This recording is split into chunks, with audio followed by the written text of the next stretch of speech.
నాటి వార్తా విశేషాలు. బాపట్ల ఇంజనీరింగ్ కళాశాల చైర్మన్ ముప్పాలనేని శ్రీనివాసరావు అటానమస్ ఇంజనీరింగ్ కళాశాల మేనేజ్మెంట్ అసోసియేషన్ ఆఫ్ ఆంధ్రప్రదేశ్ నూతన అధ్యక్షుడిగా ఏకగ్రీవంగా ఎన్నికయ్యారు. ఈ సందర్భంగా బాపట్ల పట్టణ ప్రముఖులు, ప్రజాప్రతినిధులు మరియు అసోసియేషన్ సభ్యులు హర్షం వ్యక్తం చేసి అభినందనలు తెలిపారు.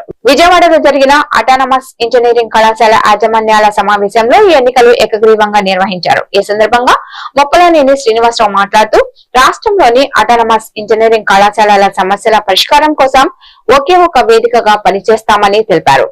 అలాగే ఫీజు బకాయిల విడుదల చర్యలు తీసుకుని ముఖ్యమంత్రి నారా చంద్రబాబు నాయుడు, విద్యాశాఖ మంత్రి నారా లోకేష్ లకు అసోసియేషన్ తరపున కృతజ్ఞతలు తెలిపారు. ఇంజనీరింగ్ కాలేజ్ అసోసియేషన్ అటానమస్ దానికి మన జరిగినటువంటి ఎలక్షన్స్లో నన్ను అధ్యక్షునిగా ఎన్నుకోవడం జరిగింది. అది నేను అదృష్టంగా భావిస్తున్నాను. ఎందుకంటే మరి ఆంధ్ర రాష్ట్రం ఇవాళ